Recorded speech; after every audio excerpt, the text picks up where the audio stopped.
We're gonna get in trouble today. All right, listen. This is how we're going to start the podcast. Steve, thanks for coming on the show. We're not going to start talking about the tip in the beginning, but let's talk about something that I actually like to talk about. Let's talk about guitars, and let's talk about playing in a band. So, first of all, your background is crazy. You're an entrepreneur now, but you were a Spanish teacher. Yep. And then you're a guitarist, you play in a band, you're into cars. This is like all the things that I like. I'm a half-ass Spanish teacher. I love cars. I'm a half-ass guitar player.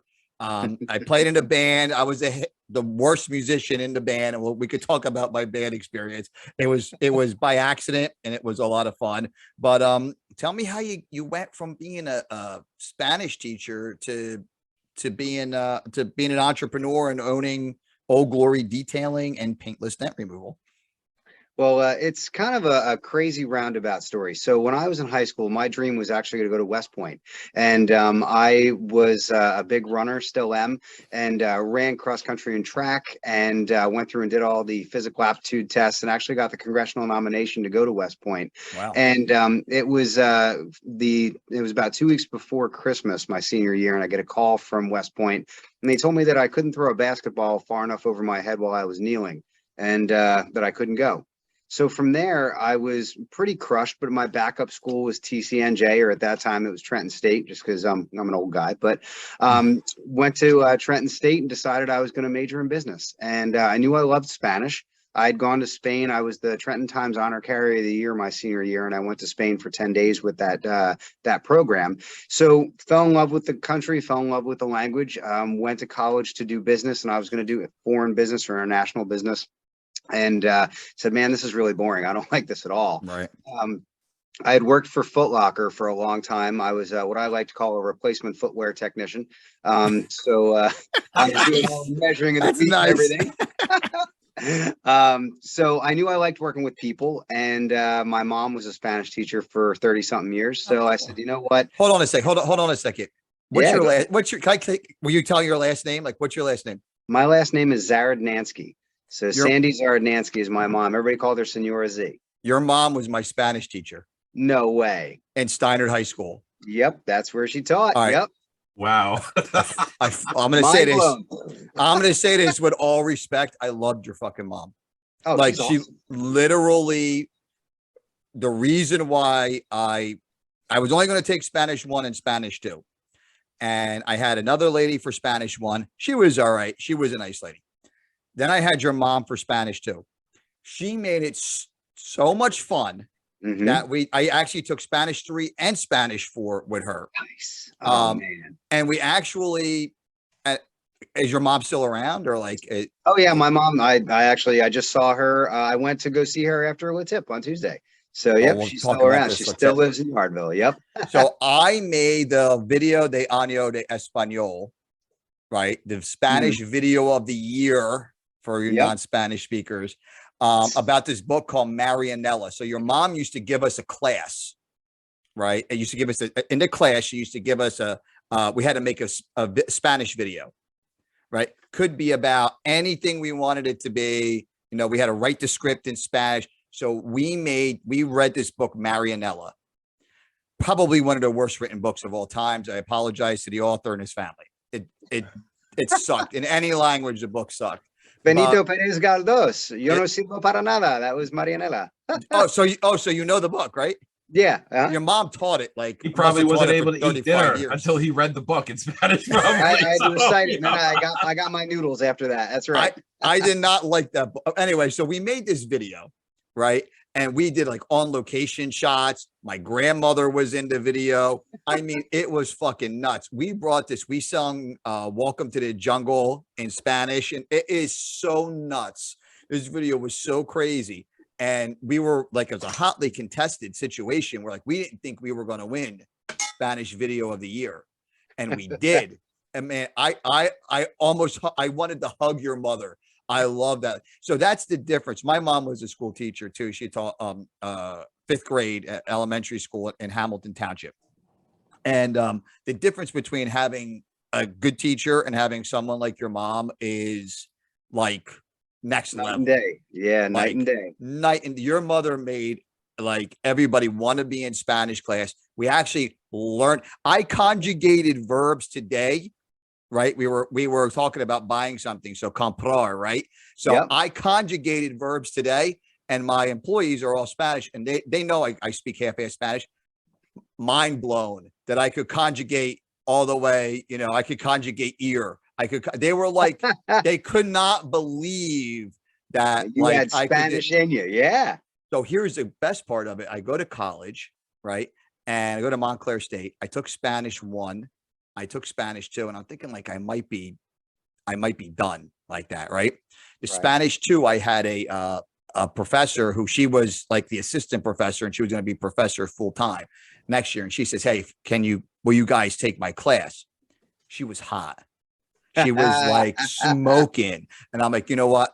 Absolutely. Like I'm absolutely. So ended up taking 4 semesters of Spanish in college, but I owe a lot of that to your mom because like, I can't say enough. I can't praise your mother enough and say enough positive things about her. This is such a small world. Oh my God. This is crazy. Now riddle me this. Did you go to the Spanish 3 dinner where you came over and you had the fried fish? And I was at your house.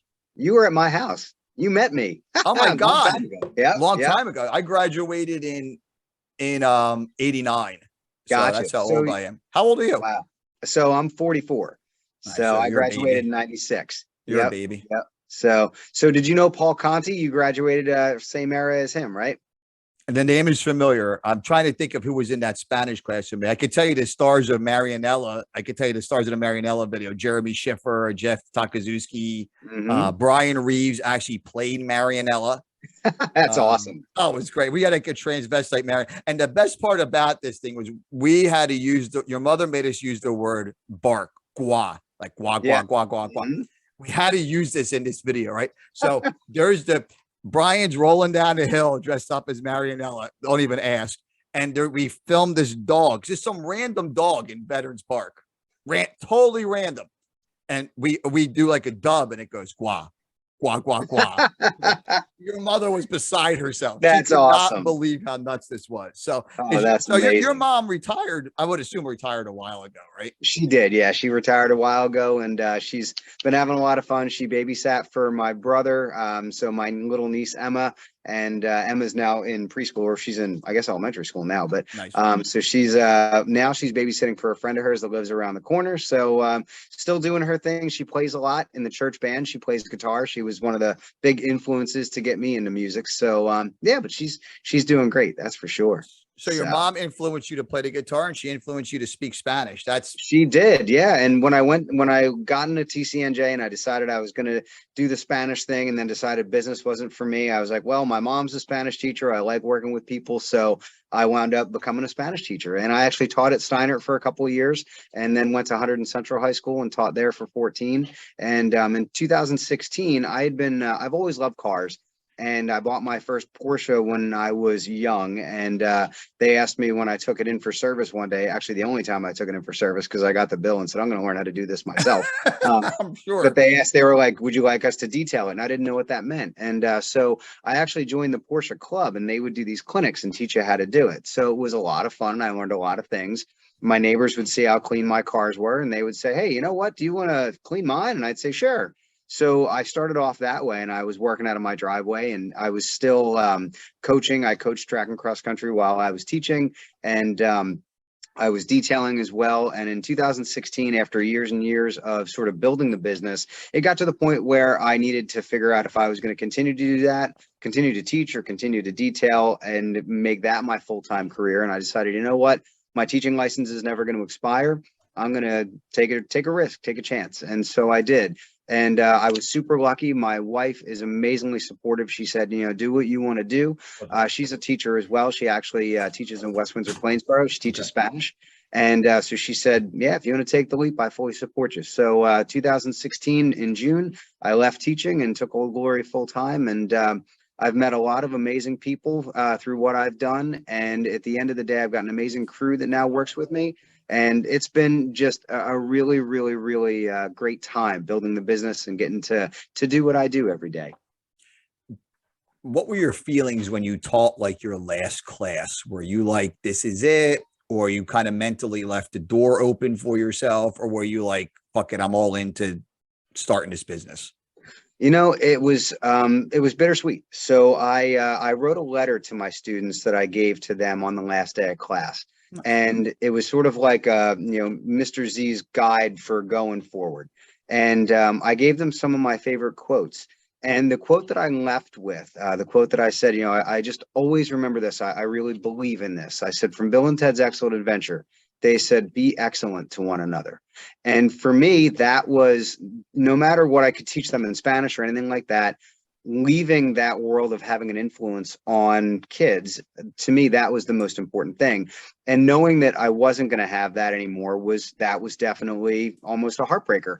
But to be honest with you, working with a community and doing what I do now, we work with the New Grange School in Pennington, which are students with developmental disabilities. They come every Wednesday for a couple hours and do training so that they can learn some job skills as well as social skills.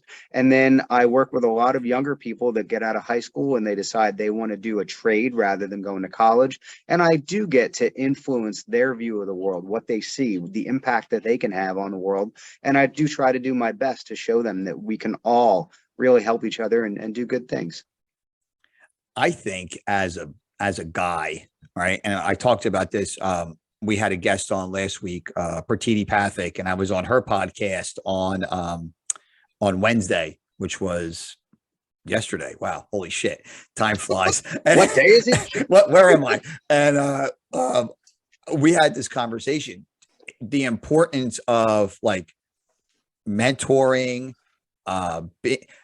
Those kids may not be able to speak a lick of Spanish, but you don't know what those kids are going through. So maybe they don't have a dad, maybe the dad's an asshole, maybe the dad doesn't pay attention to them, whatever the case may be, and they get 45 minutes from you every day. And they may not understand anything, but they may learn, this is how you act, this is how you speak to the class, this is how you do whatever, and they may take that and remember that. Like, absolutely. I'll remember your mother forever. I know what I mean? And I'll remember other great teachers that I had. And it's not even just being a teacher. It's also like what you're doing on Wednesdays. Like, that's so important.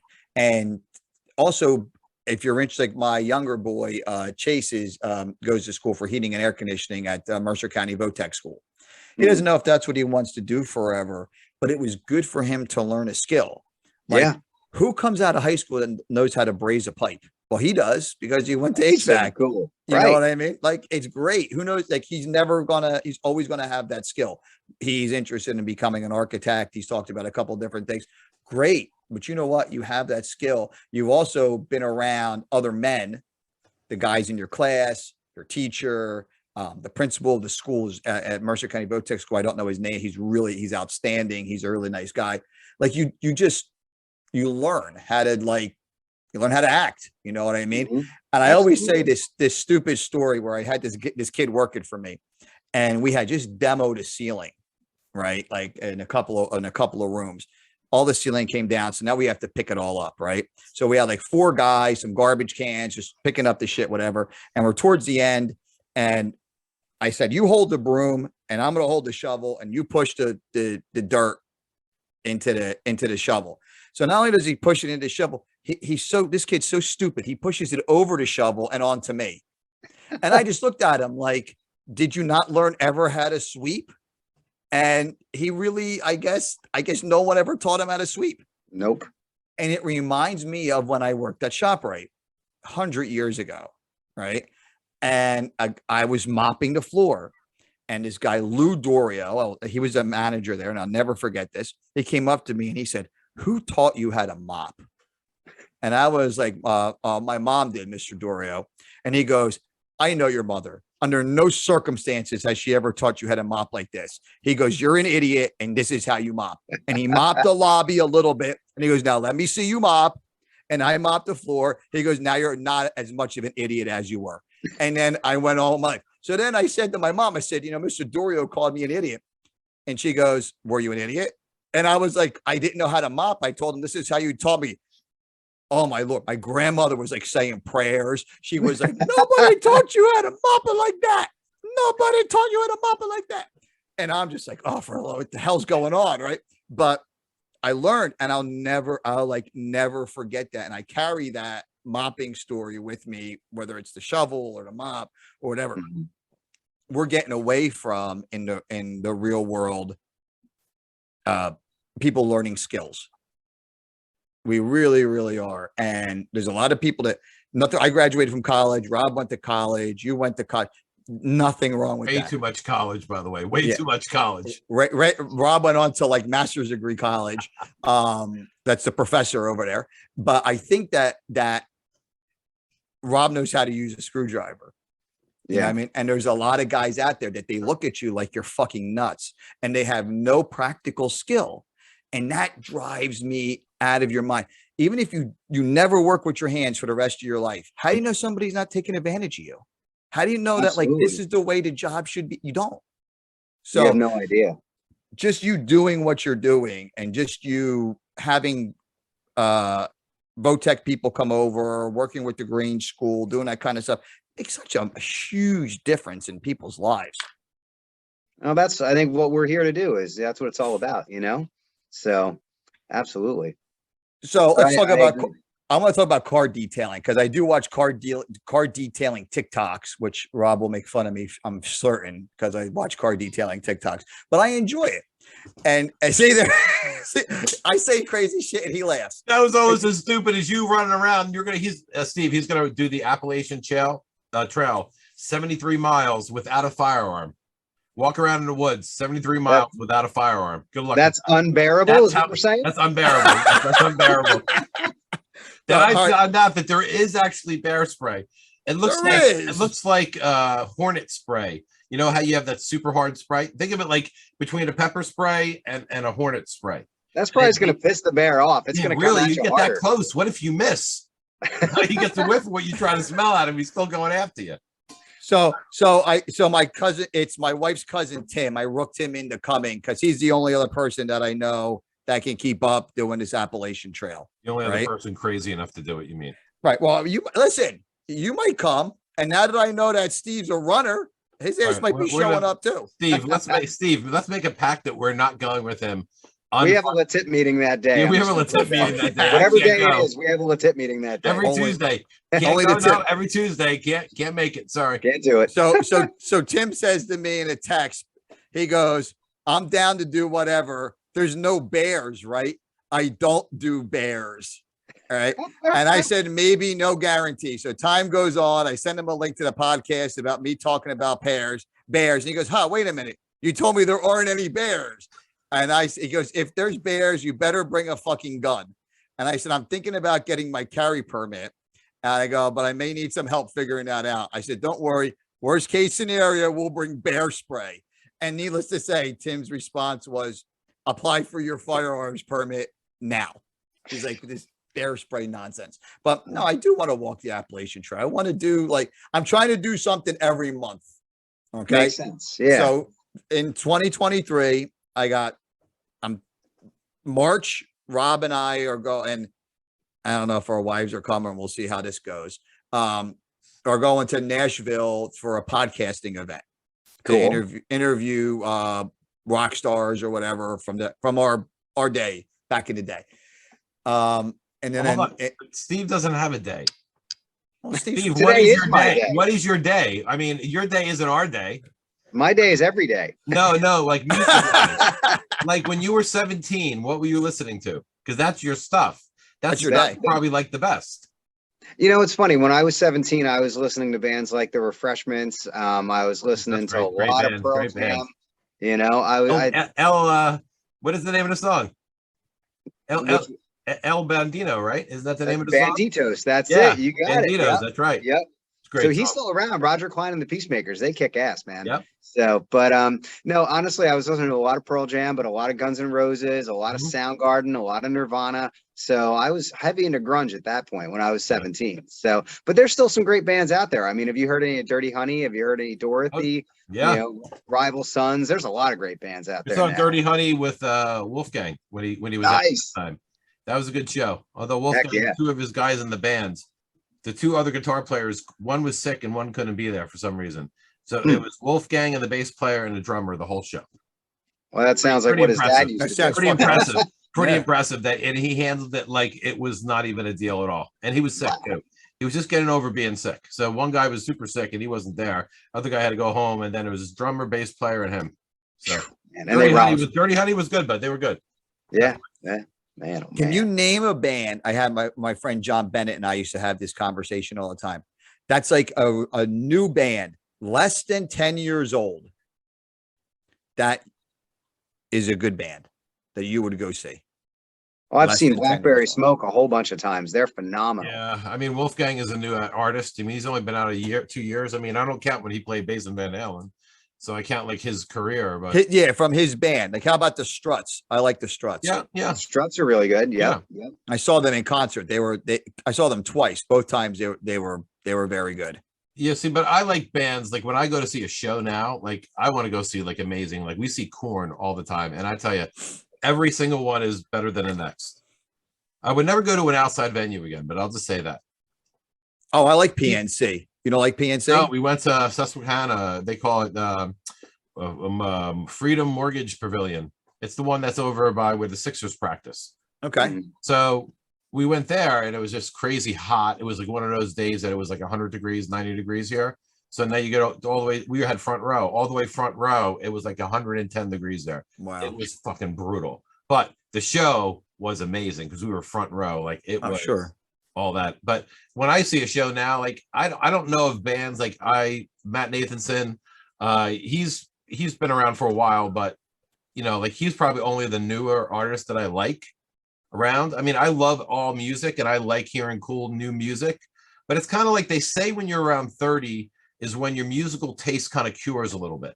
Like what you like is really what you like, and you'll like things that are maybe related to it, but really nothing else after that. And I kind of feel like when I hit 30, 35, I did that also. Like I had all the music that I loved, and I found a Matt Nathanson over here, and I found another one like the Refreshments over here. Like you find different pieces, right? And you're like, oh, I like this. But pretty much my musical path is kind of like what I like, which is what I grew up with. Or is that the same with you guys? I'd say so. I mean, at the end of the day, I like some of the newer stuff that is reminiscent of what I listened to then. One of my favorite bands is Steel Panther, and that's all hair metal, which I absolutely, I was too young to be in that, but I loved it after that. It was amazing, kid. Let me tell you. Let me tell you stories. Yeah, that was me, man. That was my youth, man. I graduated high school in 1988, and we graduated on a Thursday, and the Friday was the Monsters of Rock Giant Stadium, and we scalped tickets outside. It was like we were like literally falling out of Giant Stadium. Like I could have went 2 rows up and jumped out of the stadium. Then that's how tall it was. That's how crowded it was. So that was like my life. Like we were like all into rock and roll. Van Halen. It was a great show too. Kingdom Come. They were like the Led Zeppelin kind of sounding. Yeah. And then it was Metallica next. Then Dokken, then Scorpions came on when it was like a dusk. So it was cool. They had a pretty good light show, throwing their guitars. Like Rudy Schenker was throwing his guitar like 40 feet up in the air and catching it. It was insane. Both guys doing that, by the way. And then Van Halen closed the show. It was like a 2-hour show after that. So it was like an amazing show, but that's what we grew up on. Like me and Ray's time was like, everything was like, all that whole era, like the 80s was like all about the hair. Yeah. I got into, 1981, I heard Tom Sawyer for the first time, and then I became like a Rush fan. I've seen Rush from every tour since 86, which was Power Windows. I saw them at least one time on every tour, and then I would drag non-Rush fans with me to kind of like indoctrinate them into my Rush fanhood. But that was what was big for me. And I loved Rush. I loved all that, and I listen to now. What I listen to now, that's really crazy, is I try to find bands that do covers of songs that I like on YouTube. So right now I'm really into, there's a band called 2 Minutes to Late Night. And I don't even know. I really don't know the members of the band to Mutoid Man, Tower, Baroness. It's all these like different people that are in this band, and they do a cover of Foreplay, and it's a Boston song. I can't remember the fucking name of it right now. I just had it in my mind. Long time, yeah. And that's my 80s. That's my 80s coming out, bitches. That's right. That's how the 80s were. That was money. No shit. That's right, baby. I can't remember yesterday, but I can remember that. What day is it? Exactly, right. I didn't even know where I was. Remember those years ago? It was yesterday, Ray. Okay. But those bands, like, that's what I'm looking for now. So like I listened to that cover and I'm like, these guys are really freaking good. And There's a band called Hailstorm you should check out. They have they opened up for Korn. They were good. Yeah, they're really good. And this is an older band. It's made up of a bunch of old guys, the Dead Daisies. Mm-hmm. And they do a bunch of they have a Locked and Loaded cover album that I am like straight addicted to right now. I listen to it when I work out and I'm like totally addicted to these cover songs. But that's kind of like what really interests me. Even when I played in a band, the band I played in Deluxe was more of an R&B style band. And we played a lot. We played like 50 to 60 times a year. And it was a lot of dance music and a lot of R&B music. But I always try to make some of those songs our own. You know what I mean? And I found a great appreciation in doing that on some of these classic, these classic rock songs. I used to like finding songs that had like the same chord progressions and then mashing them together. You know what I mean? Like we used to play a Montel Williams song and a Journey song. It was like Any Way You Want It, and then this is how we do it. Yeah. And it's the same chord progression, right? Yeah. And we used to always play that together. And then there was another one. There was an Adele song, Rolling in the Deep, and it was the same chord progression as a Rolling Stones song that slips my mind right now that we used to play. And I really enjoy doing that, and people enjoy doing it. And I have so many crazy band stories of places that we played and just insanity. And I enjoyed it. I never got to like that next level. I think I was very late to the party. I shared this story because I love this story. I was a bass player, minding my own business, playing bass in a couple different bands, hanging out. Everybody was happy, nondescript. I thought I was Geddy Lee and didn't have 1 ounce of the fucking talent, but I kept it moving along. So my wife says, I want to start a band, because she's actually a very, very good singer, tremendous singer. So I'm like, oh, fuck, here goes my hobby. You know what I mean? Like now I got to deal with my wife and this shit, right? So we ended up starting this band. It was called I Sign Your Paycheck. And we played my Christmas party, right? And everybody clapped. And I was like, we fucking suck. Like we were like terrible. But the people were like, this asshole signs my paycheck, right? So like I got to clap. So then I said, I had gotten bit by the bug. So I'm like, now I really want to try to figure this out. The first live show we played at the Ivy Tavern, which I call the Mecca of all music and of the Trenton music scene. I don't know if have you ever played the Ivy Tavern? I have. Yep. All right. So, it's like a wall of liquor. They set you up in front of the wall of liquor. Yeah. There's the most I think we've ever had in there was 80 to 100 people. And then the place is like fucking, dicks to asses in there. It's packed at that point. If you have 100 people in there, you're packed. And I did not know how to play the guitar my first gig. Right. I played the guitar as if it was a bass. I played with a pick. I knew some basic chords, but I was hold on. You had a gig? Yeah. Your first gig, and you never had played the guitar before? Well, I did. I practiced with the band a little bit, but like I was not a guitar player. We found a better bass player than me, right? We found this guy, Jose Mora, who was an outstanding bass player, right? And then our drummer was, at that point, was a guy named Gary Breza, right? Who was a really, really nice guy. And he was like a metal drummer. He didn't stick around playing like R&B shit too long because it was not. Then we brought this guy in, Dion, who was fucking legit R&B drummer, changed our sound. This dude, Nick, was on keyboards. He was great. Both of the girls could sing really well. And then it was like, we got to do something with Ray. You know what I mean? So I went out and I bought a Fender Strat, Mexican Strat, #1, I called it. It was my only guitar. I had 2 guitars. That was number 1, and the other one was number 2. And I had an amp, and I just played along with the chords. You know what I mean? Like I played the chords of the songs. But right, in that kind of music, it's not really oriented towards individual like guitar-based drums. There's so much other orchestration going on there. Oh yeah, That and you that's just my like, strength. it's almost like, you know, really tell me about the sound of Casey and the Sunshine Band. That's the way I like it. You can barely hear, you know, the jingle jangly part, but that's about all you really know about the song, because it's more about background and not even rhythm. It's more like background and fill, right? When you think about it. When I got to be a better guitar player, I never could solo really well, and I never picked songs that I could solo in. It was never my thing. There was a few songs we did that.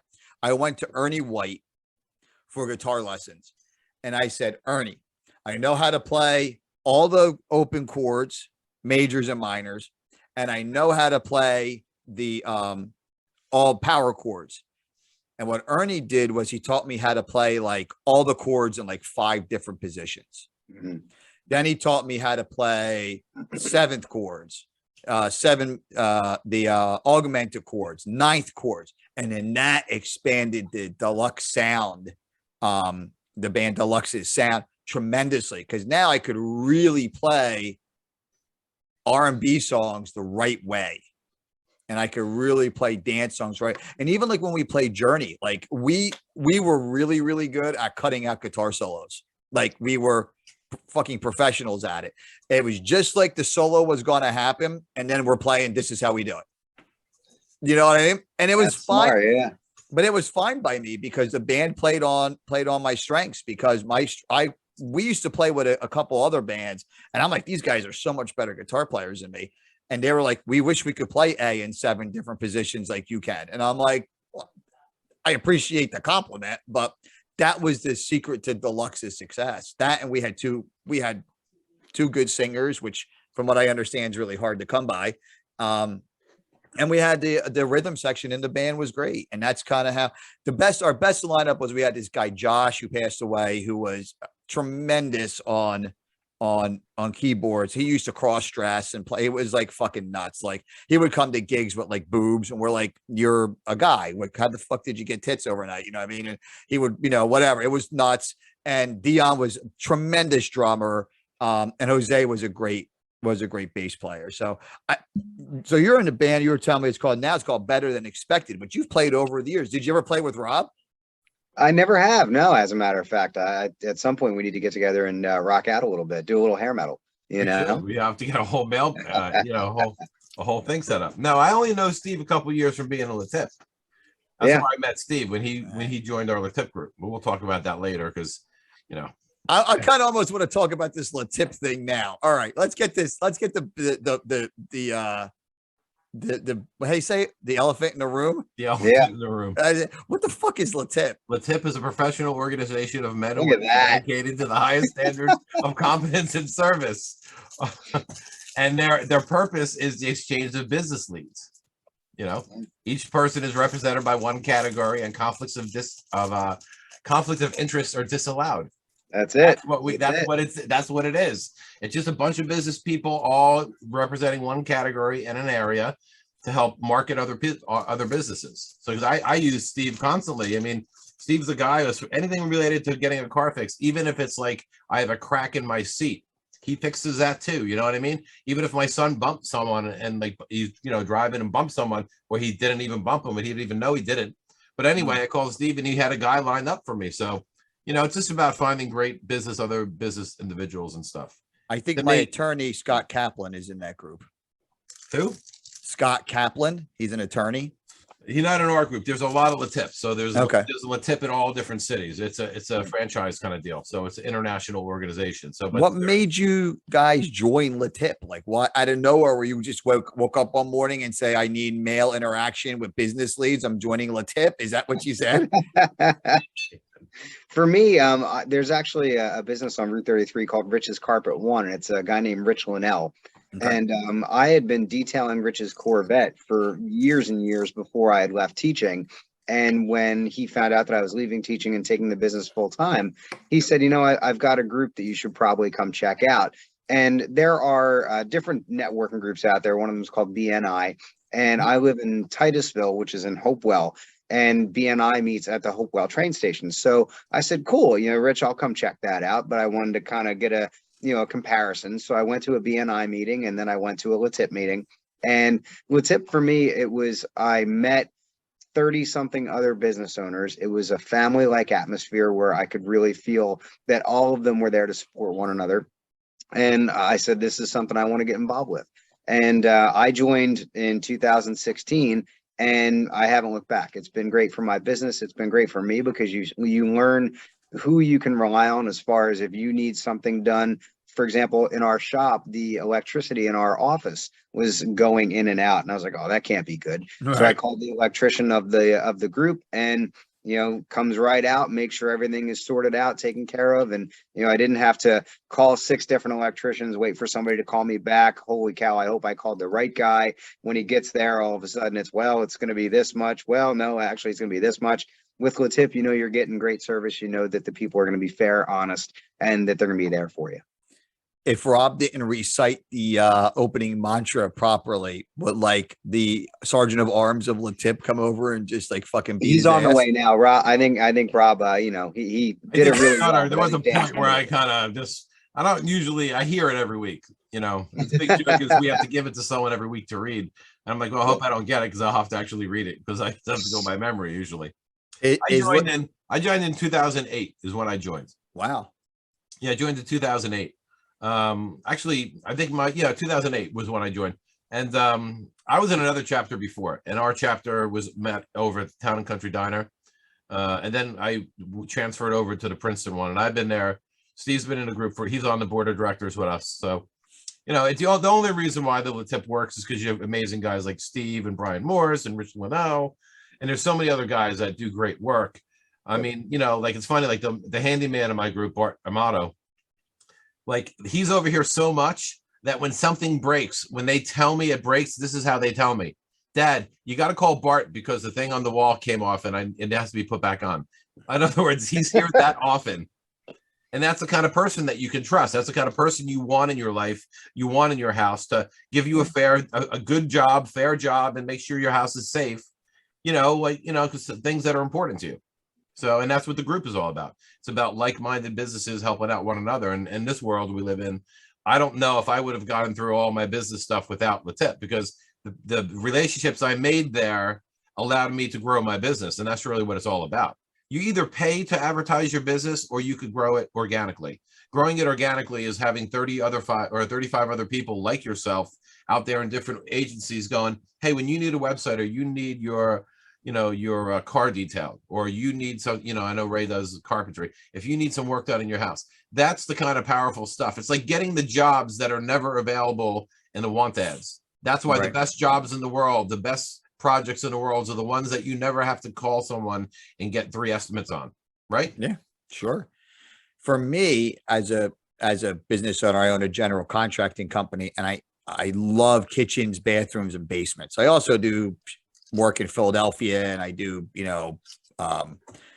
Section 8 housing, and I do all that kind of stuff too. But I really enjoy kitchens, bathrooms, and basements. And the best lead for me is if it's a referral from somebody. So that's like the best lead for me. So like when I did a gorgeous kitchen, stunning kitchen, had a 9-foot island in it. It was absolutely beautiful. That turned into a bathroom remodel and a referral. Then that turned into a basement that I'm doing now. So those kind of referrals are great. And you could build a business like that, whatever. Really, I really don't advertise much. I have a Facebook page that I think gives me some credibility because people go, oh, look, he's on Facebook. But really, that side of my business is word of mouth. Then I do a lot of work for mutual funds that own properties, like single family home properties.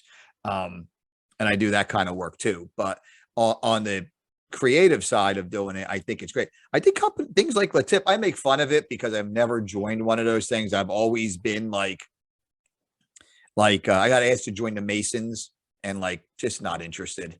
You know what I mean? I'm just not going to do that. I got asked to join some other groups, and I don't know. I always feel like I want to make my own group. I've never been good with, you know, I've never been good in that type of, I've been good in that type of setting in a sense that I can talk to anybody and do whatever, but I've never put forth the effort to join a group like that. I would probably be to my advantage to join. I mean, think of it like, so you know me, you know, all three of us know each other, right? Sure. Now, and let's say we have a relationship where we see each other a lot and we do business with one another and we get each other leads and we tell war stories or whatever it might be. Just imagine if you had 10 times that, like, and you have a chapter with 30 people.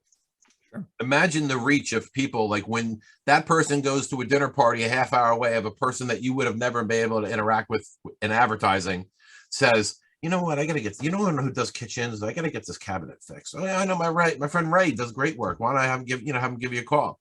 You Sure. can talk to him. Do you have anybody in your group, and don't point to an additional person, to a single person, but what happens? Let me rephrase this question. What happens if you run into a situation where the person joins your group and they suck at what they do? They don't usually suck with what they do. You've never had that. We do an inspection. We know, you know, if someone's a good business person, or we've had people that said they were going to, like, part of Latip is going there every single week. And the reason is I see Steve and he tells me about his stuff and we joke around and he helps me set up and I help him clean up. And it's just a friendship, right? So that's what the thing is all about. When you bring someone in who's not a good person, you kind of get a good vibe about that. Pretty much. Steve, would you agree? I would say almost instantly you can figure out, and it's, I always say in my industry, you've got guys that are great business owners, but terrible detailers, and guys that are incredible detailers, but terrible business owners.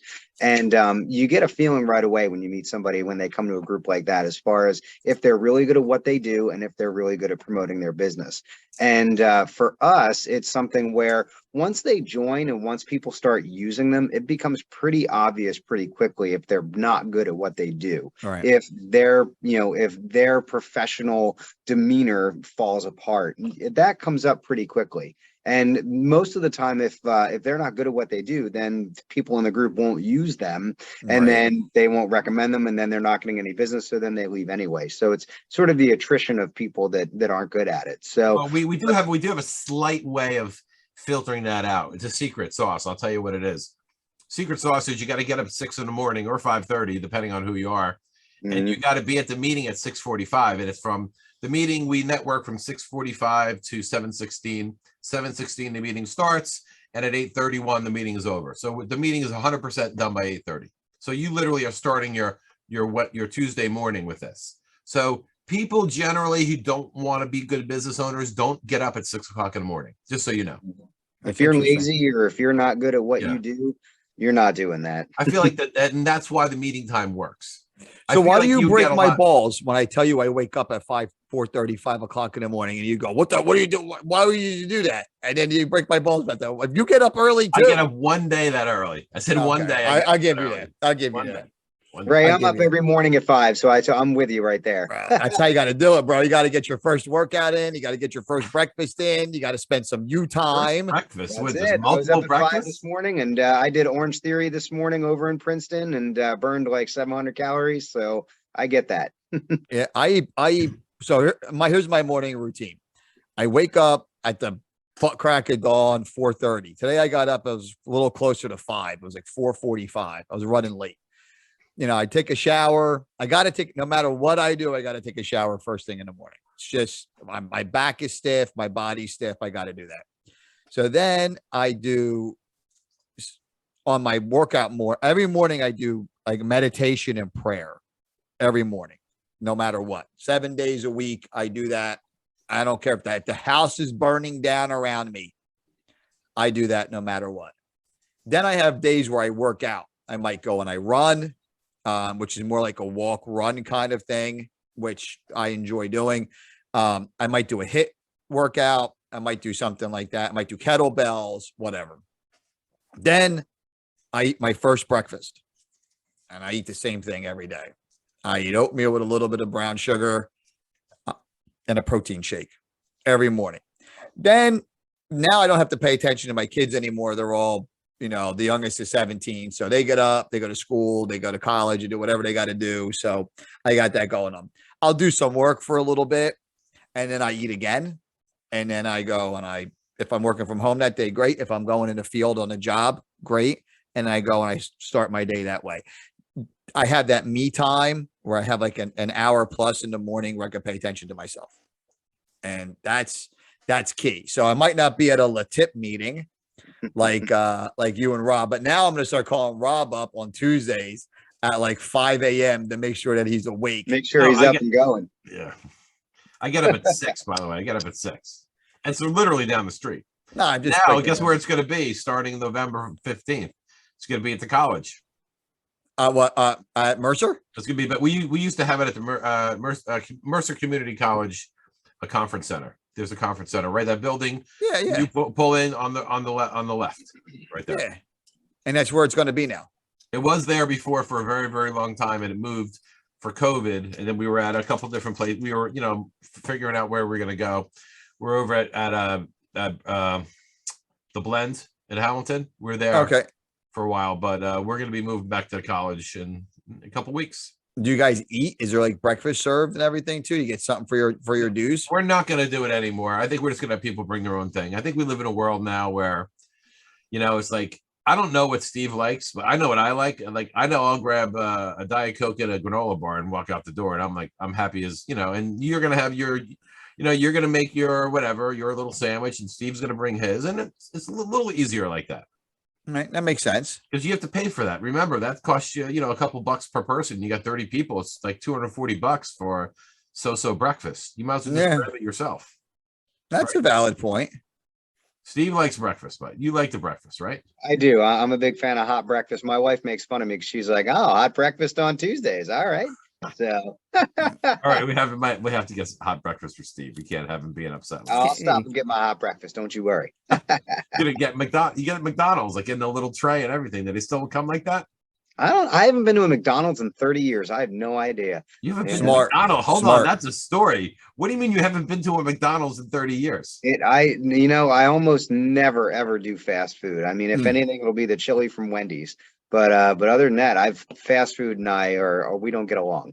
So I agree. One of the best things I did in my life is I got rid of gluten, and I really minimized eating fast food. So McDonald's is fucking terrible. Like, it's just bad for you. I'll eat the fries. Like Philadelphia is a food desert. Like it's impossible. Like if I'm working in Philly, you can't find anything gluten-free that's worth eating in any parts of Philadelphia that I work in. So I'll eat like French fries from McDonald's. If I'm like, ready to pass out and the world is near ending and I have to eat something, I will eat the fries at McDonald's. I do like Chick-fil-A. I'm not going to lie about that. I will eat, the grilled chicken tenders and fries from there. I do like Chick-fil-A, but it's good that you stay away from that. Rob, are you like a fast food fan? No, not really. It's all shit. I mean, my son loves Chipotle, and that's pretty healthy. I mean, it was brown rice and meat and steak and with greens, and that's healthy stuff. But we don't eat. When we went on our baseball trips, we did a lot of driving, and we would always try to get a Wendy's or whatever. That was when we ever had fast food. When we were home, no, we cook every night, so we don't need fast food. It's really the people, if you can't cook, that's where fast food becomes super, super convenient, because you can either stay home for 2 hours and cook and clean and do all that stuff and go food shopping, or for $20 at McDonald's, you can get a couple Happy Meals. Steve, have you ever been to Rob's house around dinner time? I haven't. No. Oh, listen, you would have came an hour earlier, you would have been here for dinner. Oh man, it's like you're at a restaurant, bro. It's like, and they always offer me to eat here, which is great, and I will take them up on my offer. I'm gonna send a list of my dietary restrictions to them, so they don't kill me or they don't kill me with shellfish or give me the shits with gluten. You should definitely get that laminated. Like you should just write that down, get it laminated. Just hand it to people. Yeah, start handing. Oh, here's my dietary. Here's my dietary. Keep it in your wallet like a business card. That's great. Hey, we're gonna be friends. I would like you to know what I'm allowed to eat. Let me tell you. Here's what gives me the shits. But it changed my life. I'm not telling. But I just want to say It always smells good. And it's like a machine in here. It's like the food is cooked. It looks delicious. Everybody eats. The dishes don't sit in the sink. It's like a 40 machine. It's the way You know, things they have should an be. assembly line going on. Hey, It's listen, crazy. when you got it, when you're in your house, my wife busts my balls all the time about this. Like, oh, everything's always clean. The counter's always clean. Listen, you know what the best feeling in the world is when you know people are coming that you're not expecting in the next 3 hours, and you don't have to run around and clean your house like a savage for 3 hours. Yeah. Your house looks semi-decent. The ability of anyone to be able to walk in your house and to feel welcome and comfortable is super important to me. So I feel like if your shit has a place, it doesn't belong in the kitchen. I don't know where it belongs, but I know it wasn't in the kitchen because it's not a spatula and it ain't a spoon. So get it out of here. I agree. I'll throw that shit in the garbage too. Don't fuck with me. Like, I'd say that to, right, to I got any a funny ass story about this one. Go ahead. I want to hear because I will throw shit away. Biggest hoarder when it comes to, she's the biggest hoarder. Oh God. Oh, sweet baby Jesus, she is. Says Anyway, the guy with all the guitars hanging around. yeah, everywhere. there you go. Right. Yeah. Well, no hoarding going on here. Yeah, so no hoarding there. So anyway, when we were first married, she would have like this, like the drawer next to your where you put the garbage, like the little junk drawer. There was always so much junk in there. And then she would put junk in like where the printer was. And every time I needed to use a printer, there was like 85 things in there. Ugh. And I'm like, you know what? I'm going to take all this stuff and I'm going to put it in the garbage bag. I'm not going to throw it away. I'm going to put it in the back of like the closet, our coat closet we have. And I'm going to wait. It took like a year for her to say, hey, where is that thing that was in here? I'm like, oh yeah, it's in the garbage bag in the back. It's been there for about a year. Brilliant, bro. Because for her, she didn't want to clean it and I don't want to look at it anymore. So I felt like it was a good solution. Brilliant. I'll put it in a bag, get it the hell out of my place, and I can then operate. I got to be organized. I can't. That's why when Rob and I talk about the podcast, like, and I don't understand, and then I say the exact same thing back to him that he just said to me and claim it as my own idea. I just need to know like the system. He literally did that today, Steve. He literally called me after I told him what our plan was, and he said, that's a great plan. He goes, hey, I got a great plan. And he repeated it all back to me. And I'm verbatim. Like, number one, good morning. That's how we start conversations usually. Number two, were you struck in the head with any large or heavy objects in the last 24 hours? Because we just had this conversation. But I need a system. I need to know. And it's the same thing in my house too. So like, I hate when people throw shit on the kitchen table. Hang your keys up, put your shit away. You know, I can't do that. And my grandmother, she used to follow us around. And like, if shit was like this pen was in the wrong spot, Margaret would pick it up, but then we could never, ever find it again. So we don't know. She put it somewhere, threw it away. It just never reappeared, right? So you became organized because you didn't want people to steal your shit. You didn't want Margaret to throw your shit away, right? So you got good at it. So when I got married, my wife is organized to a point, but not like I can't stand dust. I can't stand any of this. And I say this story when I was, my wife and I had considered homeschooling. This was years and years ago. So this was, my oldest is 27. So this was probably 25 years ago. So we go to a homeschooling conference, which was very eye-opening, right? We go to this homeschooling conference in Edison, and we're looking at all the curriculum and we're doing whatever. So it's a very traditional thing. They break the men go one way and like the women go another way, right? And so she goes to this all women's meeting, and they said, she comes out and I come out of mine. And I go, so what did you learn? And she goes, I kind of like this homeschooling idea. My focus is on teaching the kids. And if there's an inch of dust on the, on the whatever, the credenza or whatever, it doesn't matter because your focus is teaching the kids. I'm like, this is bullshit. These kids are going to fucking public school. And that was like the end of that. You know what I mean? That was the end of that. I was not tolerating that whatsoever, but I enjoy cleaning and I enjoy being organized. And I think if you want to be a successful business owner, let's bring this around. You have to be that way. Like you have to have whatever your system is. Like last week I got mad at my guys. They pulled up with one of the vans. They opened the back of the van. I threw all the shit in the street. Right. it was unacceptable the way that fucking van looked. I took everything. I literally threw in the street. I was, you know how you said you didn't go to West Point because you couldn't throw the basketball for, I was launching like fucking shit at it. This is how I was launching shit like that out of the back of the like van.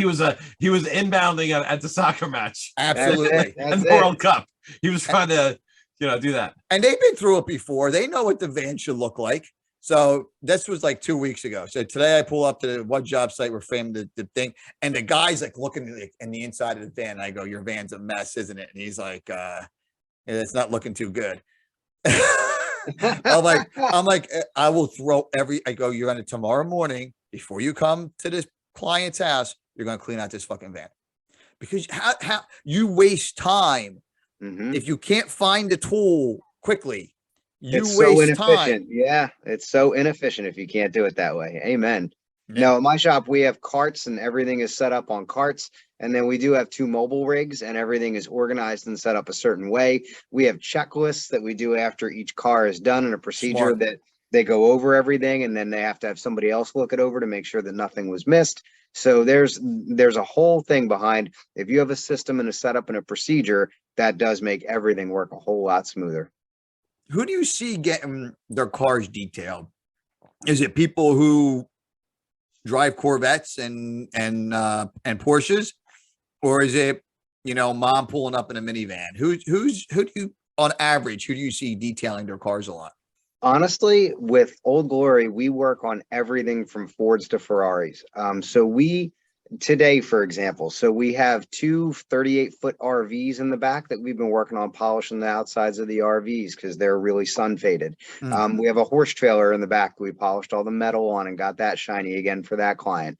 Inside today, we were working on a 2019 Toyota Highlander that the client wants to keep it because of the fact that they just paid it off and they're like, "I'm going to keep this car. Let me get it cleaned up. I'm going to bring it every year and make sure that we keep it protected." We had an Audi RSQ8, which is basically a Lamborghini Urus, but an Audi guise. It's still got the same V10 in it that the Lamborghini does. So we're working on that car and getting that all cleaned up. And at the same time, we had a 2005 Honda CRV that the mom was giving to her son as his first car, and she didn't want it to look all scummy. So she brought that in to clean that up. So we do work on everything. I mean, we've had everything come in from, the crummiest car you can think of that was super dirty that they just needed to get it cleaned up to sell it, all the way to we do what are called ceramic coatings. That's the best way to protect a vehicle's paint job. So we'll have cars that come in anywhere from, I'd say $5,000 up to, we've done Ferrari F40s and F50s and $500,000 vehicles. I've worked on a Shelby Cobra from 1963 that's worth $4.6 million. Wow. I've done all of them. And my big thing is you always treat everybody the same. You don't want to make it so that you're treating any car or any client any differently. So if someone comes in and they have a real high price, high ticket car, that's great. I'm going to treat that car just like I would if somebody came in that had a Honda Accord. And for them, that's a big investment and they want to keep their Honda Accord looking great. So, but yeah, it really is everybody. We work on all types of vehicles from every year and pretty much every condition as well. What's the craziest thing or the dirtiest thing you've ever found in a car? Well, today, actually, I was telling Rob, so I've worked on all kinds of crazy, dirty, scummy kind of stuff. We have a client, she's 96 years old, and really, really nice lady. She has a Buick Century from 1985, and she had it in the garage because of the pandemic. She was not driving a lot. She went out to drive her car to the supermarket, wouldn't start. So she had it towed to a mechanic that's about a mile away from us. His name is Jimmy. He runs Hopewell Auto Repair. And Jimmy calls her and says, "Listen, I hate to tell you this, but mice have been eating all of the wires in the car, which is why it wouldn't start. And there are mouse houses everywhere in this thing." And she said, "Well, can you get it running?" And he said, "Yes, I can replace the wiring harness and get it running again." And she said, "What do I do about the mice?" So he said, "Well, I'll call Steve over at Old Glory and we'll figure it out." So he had me come over. I took a look at it. It was incredibly contaminated and infested. But I said, we can clean this up. So today, my day was spent, and I said to Rob, I basically showered in the orange goop and did that everywhere from head to toe. But today, my day was, wearing a mask and gloves and everything else, and cleaning out about 10 pounds of mouse houses and mouse turds and disinfecting the entire car. And we're running our ozone generator in it overnight, and that'll make sure that everything is cleaned and smelling good. And that way she can come back and get her vehicle tomorrow. So, that was my project for the day, which was kind of disgusting. When I first had I transitioned from, I owned a bail bond company, and I did tremendously well with that. And when they got rid of bail bonds in New Jersey, I had no skill. My skill was bailing people out of jail. That was my fucking skill. Right. So without being able to do that, and a friend of mine said, well, since you have no skill, you should do foreclosure cleanouts if you want to get into the construction business. So I said, all right. So I cannot begin to tell you, to this day, I cannot believe how people live. Mm-hmm. It's amazing, isn't it? The filth, the dirt, the stuff they just leave behind. It is. Yesterday we did a Volvo that there was so much dirt and debris and just disgustingness in it that I said to the tech that was working with me, I said, could you imagine getting into this car in a really nice suit and driving to a wedding and thinking, getting out of the car and just thinking to yourself, I look good, and he was like, oh my God, no. Cause my wife and I went to a wedding over the weekend, and, of course I try to keep my cars always in tip top shape. And, sure. I like to pull up and have everything look nice. And I look like I've taken care of myself. And I said to my technician, I said, could you imagine pulling up in this and, being like proud of what you pulled up in and feeling like, wow, this is a representation of me. I said, I don't know how people do it. You're going to hate me when I tell you this, but I go to a valet auto wash once a week. Okay. Steve fucking already hates me. Steve's got a fun name for that. Steve, please. That's called the Pummel Tunnel right there. The Pummel Tunnel, right? Yeah. So the valet auto wash in Lawrence is the second largest car wash in the country. Mm-hmm. All right. Cause I'm into knowing stupid shit. So that was something really dumb that I had to learn, but I need, especially my work truck, I have everybody's signed up in the Agliata house with a monthly to valet auto wash. You got to keep your shit clean. Now, I know it's probably not the best for the outside of the car from what I gather going to, car wash like that, but my car's got to be clean. So inside and out, and they have inside vacuums. You can vacuum everything in the inside vacuum. I could never right now, my truck's a mess because I live in it from work, but every Saturday I wake up in the morning, I do my workout, I go to the gym, I do whatever, and I go to the car wash, and it's part of what I do. I could never understand how people live like that in filth like that. I could never, ever understand that. And I could never understand how they could do it with their cars, or how can you be organized? How can you be successful and being an entrepreneur, or even if you're not an entrepreneur, even if you, I don't know, fucking are work for the state in some administrative capacity, how can you do your job right if you can't find your tool, you can't find your pen, you can't fucking look at the rear view mirror because of filth? How can you do that? Have you ever found anything in a car like panties or a there he goes. I'm waiting for that. I thought that was gonna be the first you one. knew that was coming, right? Have you ever found that and you've been like, oh shit, I wonder what goes on here? All kinds of things. We found used condoms, we found drugs, we found we have found underwear, bras. The thing that grosses me out the most is fingernails. When you find fingernail clippings, people that bite their nails and then spit them on the floor. And that, to me, I'm just like, what in the really? What in the world are you doing? I mean, you just spit it out the window, people. Throw it out the window. How about cut your fucking nails with a clipper? Well, this is why my wife makes me shower as soon as I get home, and she's just like, oh my gosh, what did you work on today? So yeah.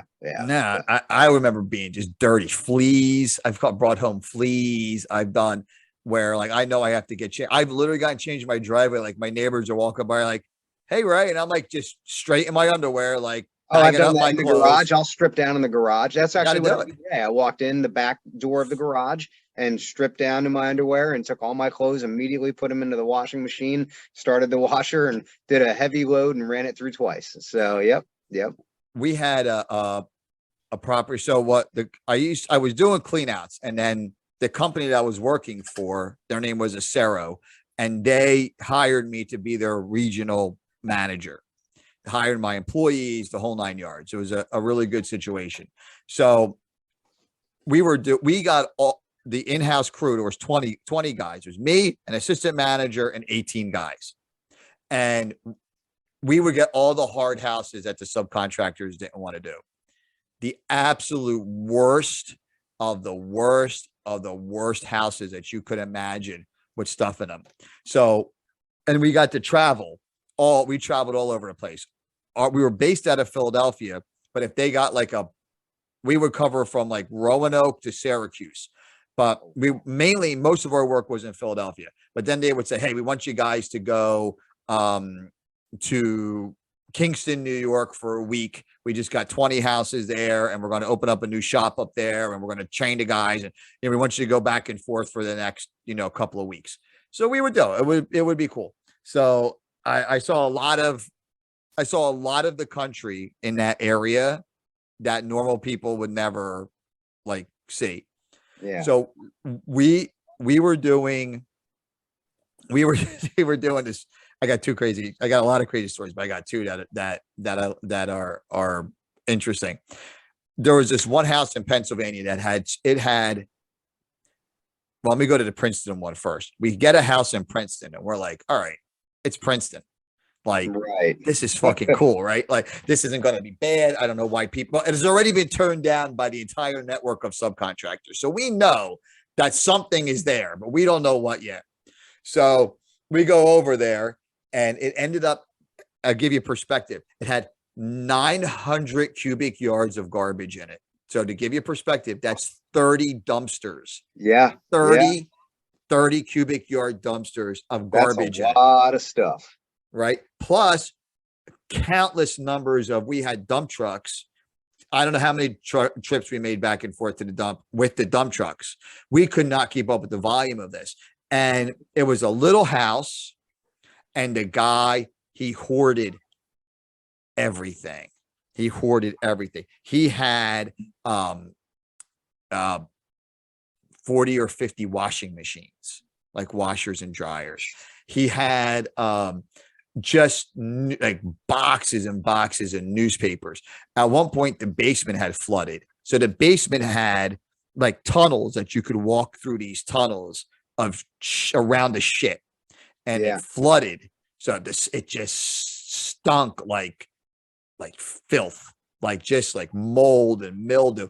And that was a job that I've never seen that much garbage come off of a property ever in my life. And even the guys with the dumpsters, we used Horizon, this local waste management company, Horizon. They're great.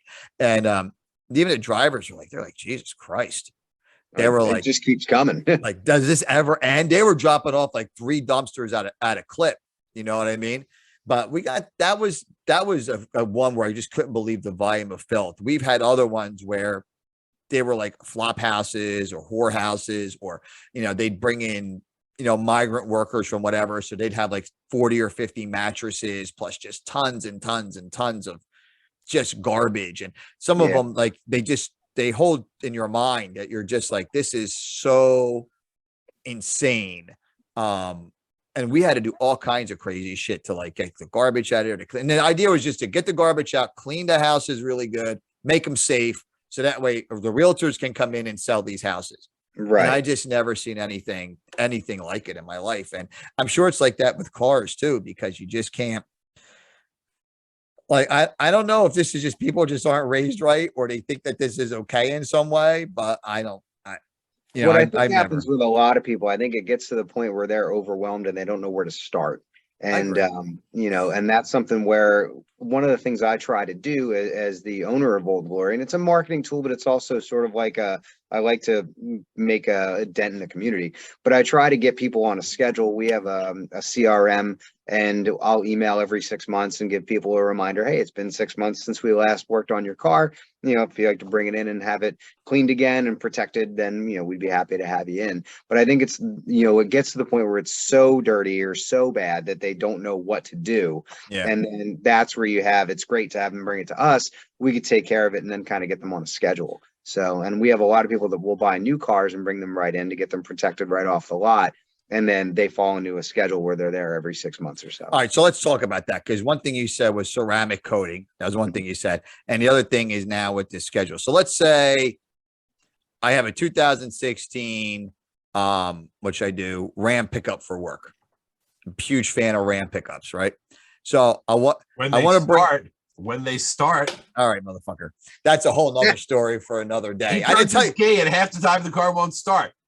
Rob, they got a new starter. They got an I think it works now. But did I tell you I had to drive home in reverse with one of my vans? Did I tell you that story? How did you drive home in reverse? Bro, I went to bring the van to Poulin's, right? To Vinny's shop, Poulin's Garage. They're great. They're right in Hamilton, really nice guys. And I bought this. All right, so my business partner and I have one partner in this one particular company, and we bought this van, and it's a really, really nice van. It's a 2016 Transit 250. It's like a bigger size Transit. Great van. So it had 326,000 miles on it when we bought it, and it only drove to one place. It drove back and forth to Boston, Massachusetts every day. Wow. Every 7 days a week, this fucking van drove back and forth to Boston, Massachusetts, right? No matter what. Slightly south of Boston. I don't know the exact town, but whatever, right? Every day. So we buy this van. I'd say 6 months into having it, the engine blows, right? No problem. We only paid $5,000 for the van. The engine, I find a new engine installed, $4,500.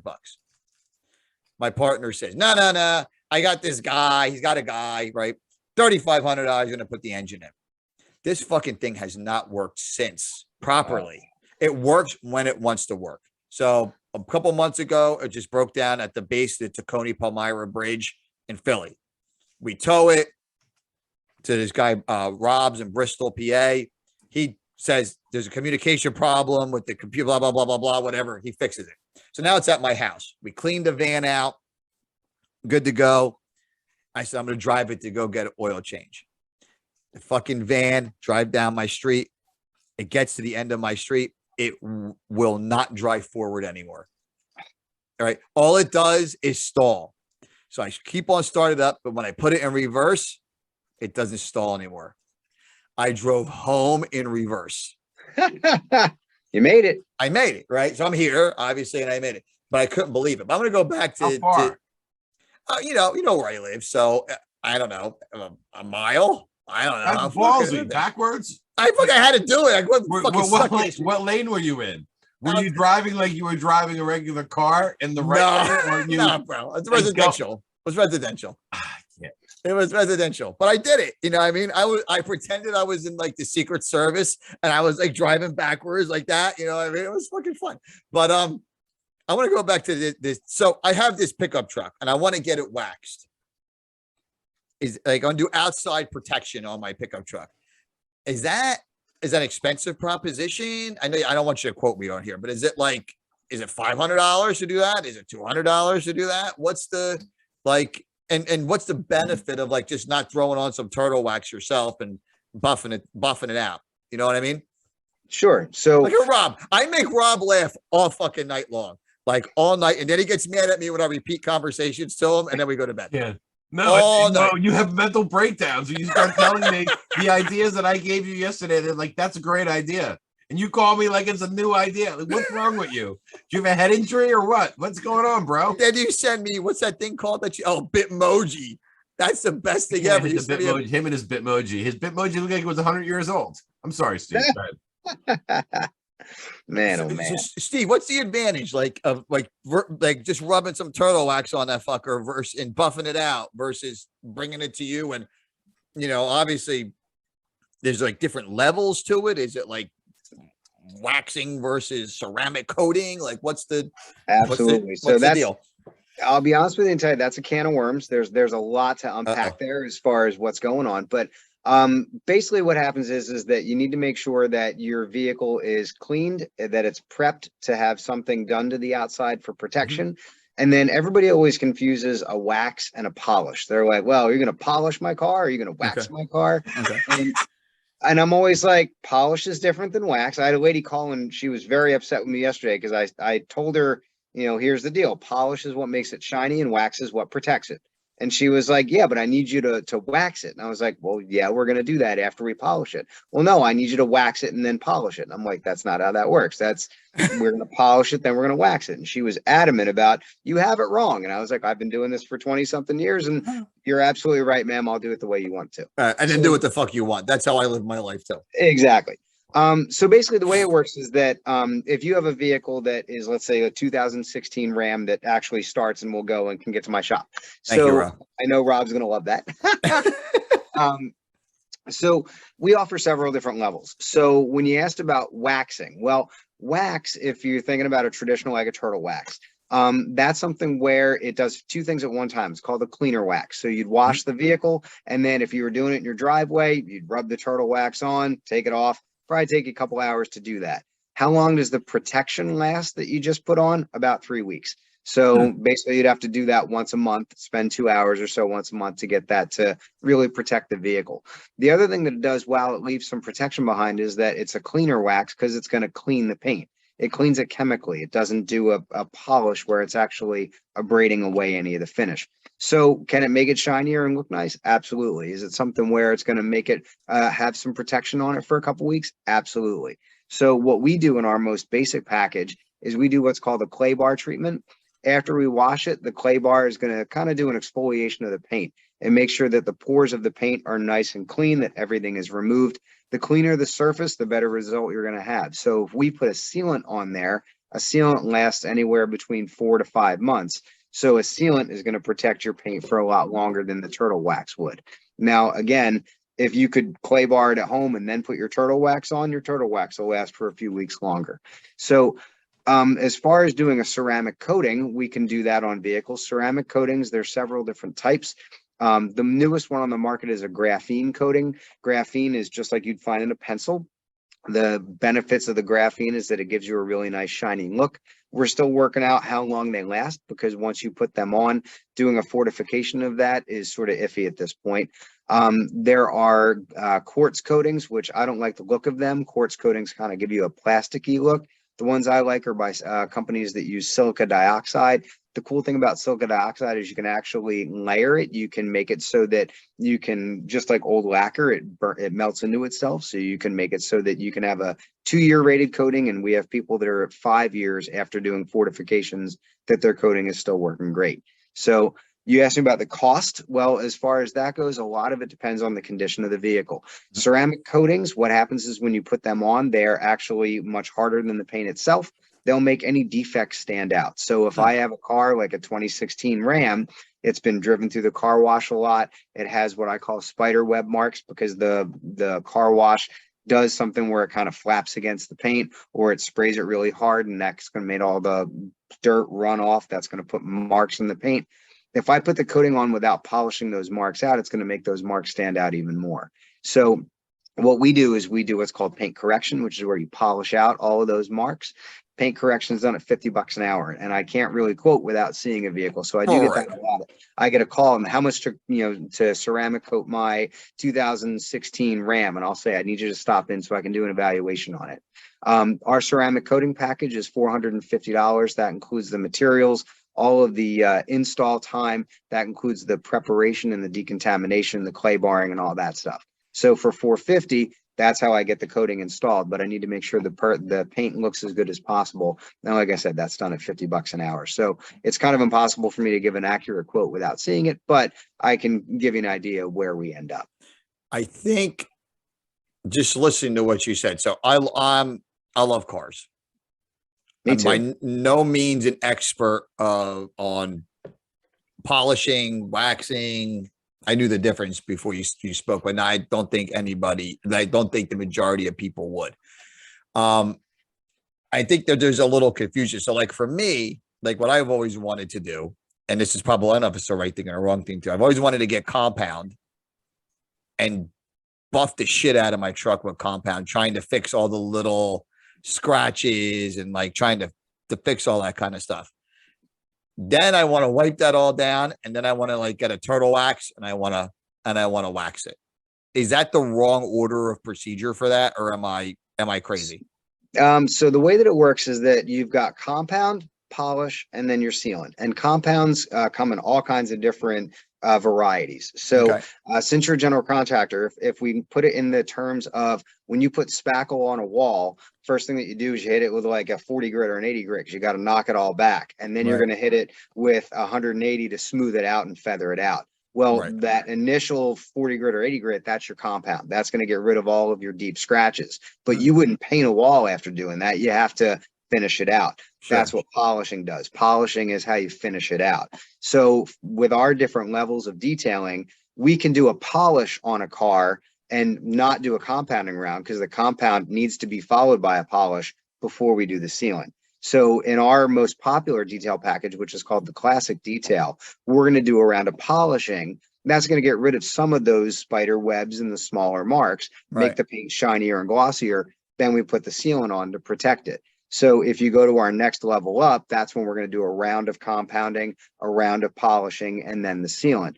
Now, when we do something like a ceramic coating, that's when we're going to do as much compounding as we can to remove as many of the defects as we can before we polish it to make it look as shiny and glossy as we can. Then we put the ceramic coating on after that. So my dad's a mechanic, and I learned all the basic mechanic stuff from him. And one thing he always said was wax your car. Now, it might not be the proper terminology. We say you have to wax your car in the spring and in the fall. Yep, that's smart.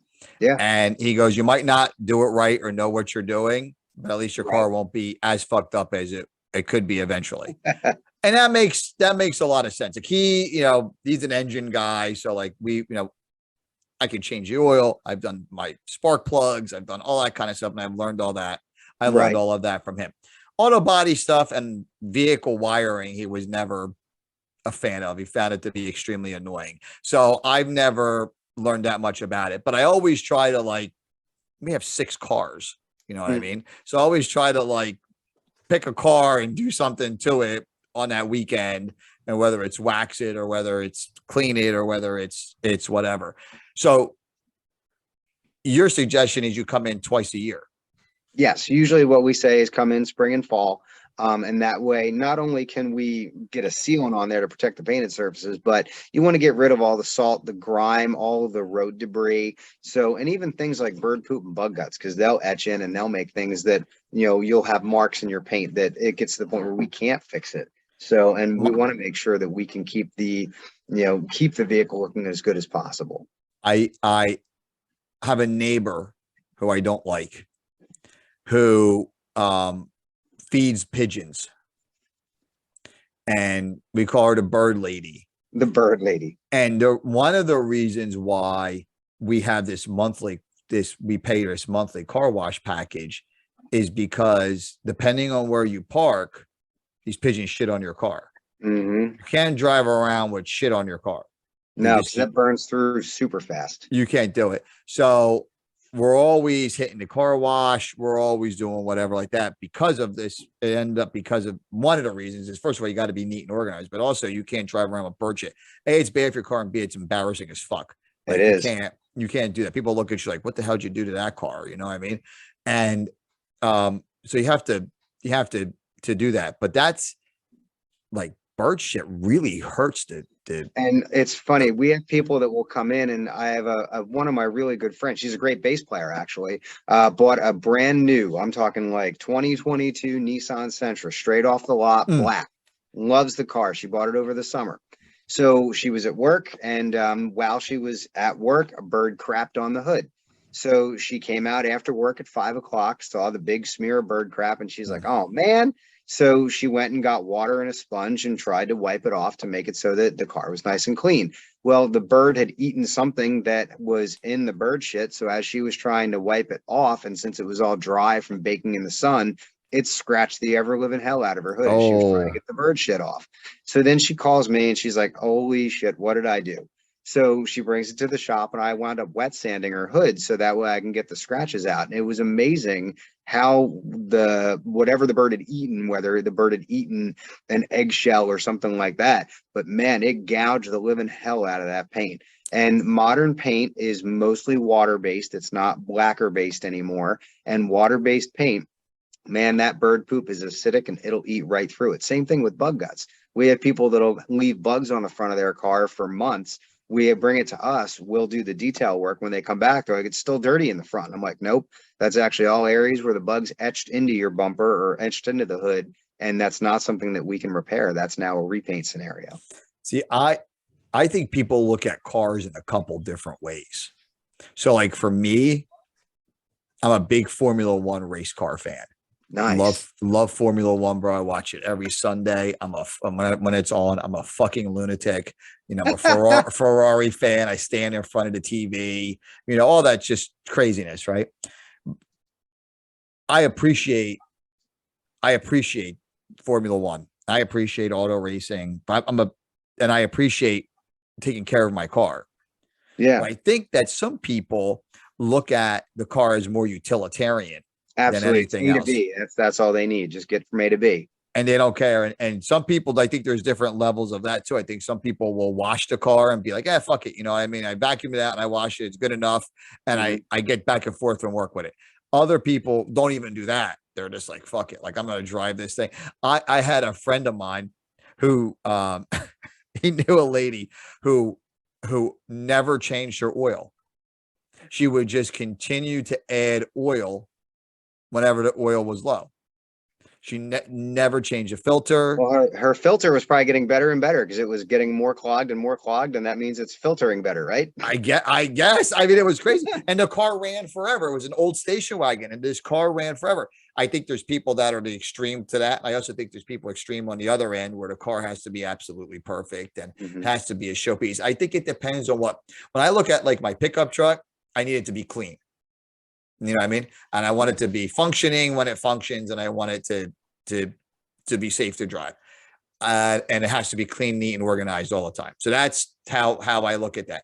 I think other people look at their car a little differently. Like if I said to my wife, you know, she just got a Toyota. They don't make the car anymore. We bought 1 year old. We just bought it used. It's like a little crossover CRV, HRV or whatever it is. Yeah. The Toyota one. Yeah. So she got that. If I told her like, oh, you can get this ceramic cut, she'd be driving to your house like to get this done. You know what I mean? Like that's her that's what she wants the car to be protected. This is an investment. I'm going to drive it. And I drive my shit to the wheels fall off, like hundreds of thousands of miles.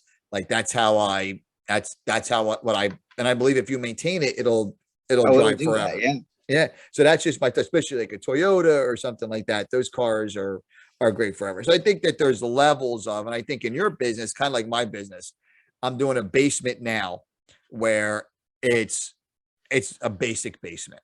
Right. And it's going to be cool. It's all the walls are insulated and sheetrocked. We got really cool LVP floor going down.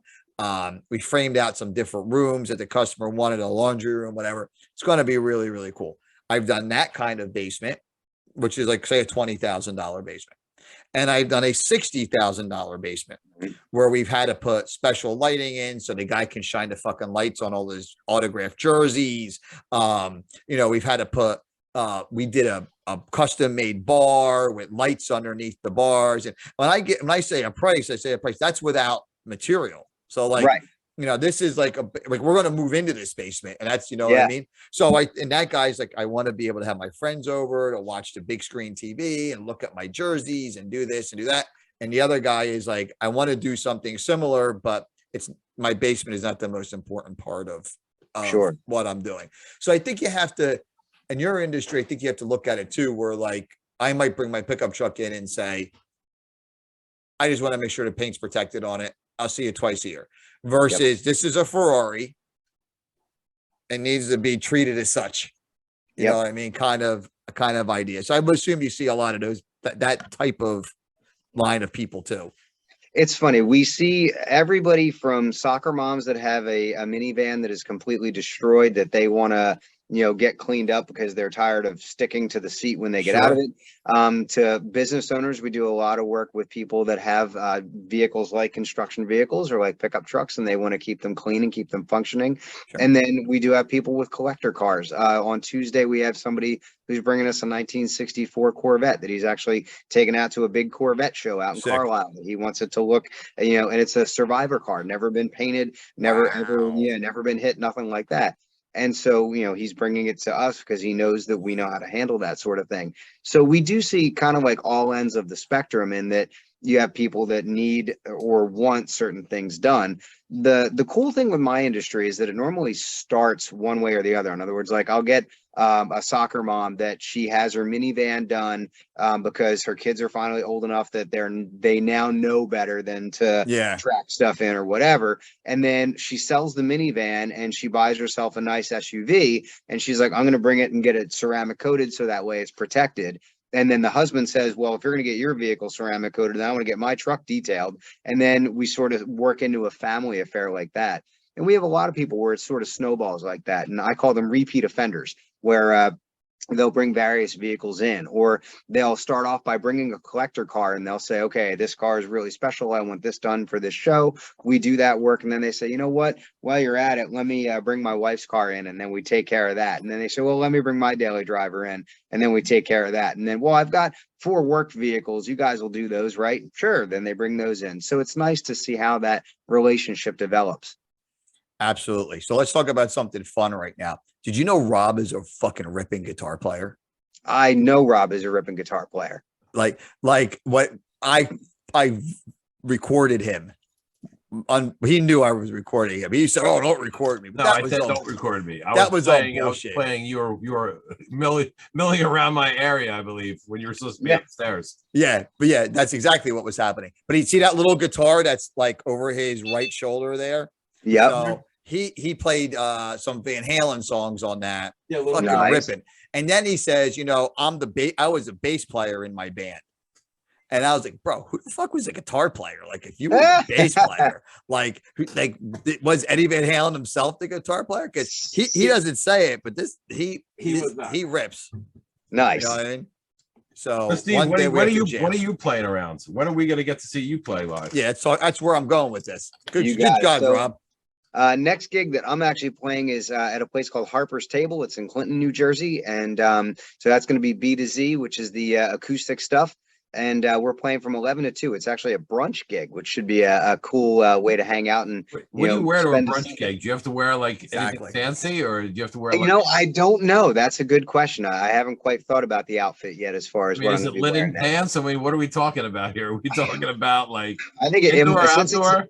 It's an indoor gig. It's a Sunday, so I'm wondering if if Saturday night's kind of rough, do I come rolling in all right, here's my sombrero and rock and roll?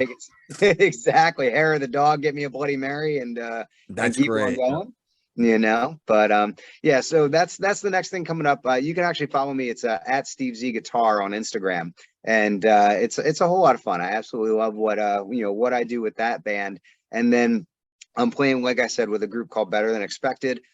We just played on the front porch of the Princeton Bank in Lambertville a couple weeks ago. And that band is sort of a really fun, it's a loosely put together band in that it's people that we get together maybe once a month and play out every now and then, which is cool. And then for years I played in a country band called Jamie Ritter and the Southern Sky Band, and we played everywhere from from Parks Casino. We've done a couple of the local country places, a couple especially down in Sicklerville. But when COVID hit, that band sort of got put on hold, and now we've sort of reformed with a few new members, so we're getting ready to get that band back out and playing again, so that should be a good time. I was reminiscing with my wife last night. We were talking about Deluxe.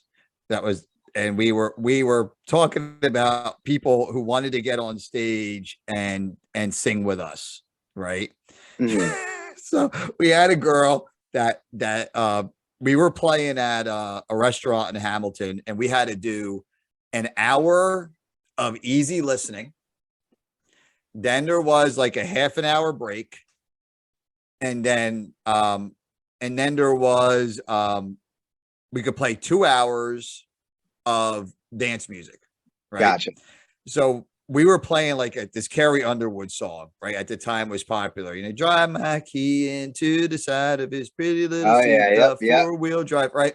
So I was never the singer, thank God. So this girl she drove my wife nuts on the break and said, I got to come up. I got to sing this song, blah, blah, blah, blah, blah. So I hated that shit. I couldn't fucking stand it. Rob, I just sent you over a picture, by the way, in your email that I want you to show. So okay. I absolutely hated that shit when someone wanted to come up and play with us. So the girl comes up, she turns around to the band and she goes, play it in G, guys. Right. Oh, you're so right. We all look at each other, right? I'm like, fuck, we only know it in A, right? Like, I'm not going to transpose this in my head right now. Fuck you. So we all looked at you. We played this song in A. She still sounded like shit, no matter how you looked at it. And we played the tune in A, right? So I thought it was absolutely hilarious. But we had some really, really cool gigs. So here is Deluxe the band from back in the day. We haven't played a while. That's my wife, Christine, with the insane hair. She's a hairstylist, so her hair is fucking nuts all the time. And then we have Tanya. She was great. You could see me over here with my cool goatee. My cousin Ed was the bass player. He's behind the girls. Our keyboard player at that time, for the life of me, I can't remember his name. All I remember was he had an argument with Christina about some stuff. He was a really nice guy, and Christine was like, it had to be right or you couldn't do it. And Dion, straight up, if you need a drummer, the smoothest motherfucker out there. He is smooth drummer, boy. He knows exactly how to drum. Ed Prodico, my cousin, was a great bass player, still is. And that was Deluxe the band from back in the day. And that's probably what you wear to a wedding. And the picture I was looking for, Rob, I couldn't find it, where we used to all wear matching yellow shirts. Oh, like Charlie Brown type shirts, like yellow shirts with Charlie Brown. Good reference. Love that reference. When we were playing these gigs, we used to wear black pants, black vests, and a yellow shirt. Okay, you know what they look like? Goodfellas. You know when they look like fucking Goodfellas when they steal, everyone's wearing a yellow V-neck sweater. That's what they all look like, probably. So we would play. We'd have to wear sometimes. Sometimes people would dress us. They would say, "We want you to play your wedding, and we need you to wear this." Yep. You know what I mean? Yep. Or we want you to do whatever. And so we would play the Ivy. We would play whatever the hell we wanted. And we would dress however the hell we wanted to dress. I'm going to send you another picture, Rob, of Deluxe from back in the Ivy day. Okay. Back in the Ivy day. Rob, I sent you the Yes You Can Jam with My Band starter pack picture. You should definitely put that one up. Okay, hold on. Sure. I gotta get that picture. Hold on. Ray's gonna love that. I got lots of incoming here. Hold on. This is gonna be some. No, take your time. Take your time.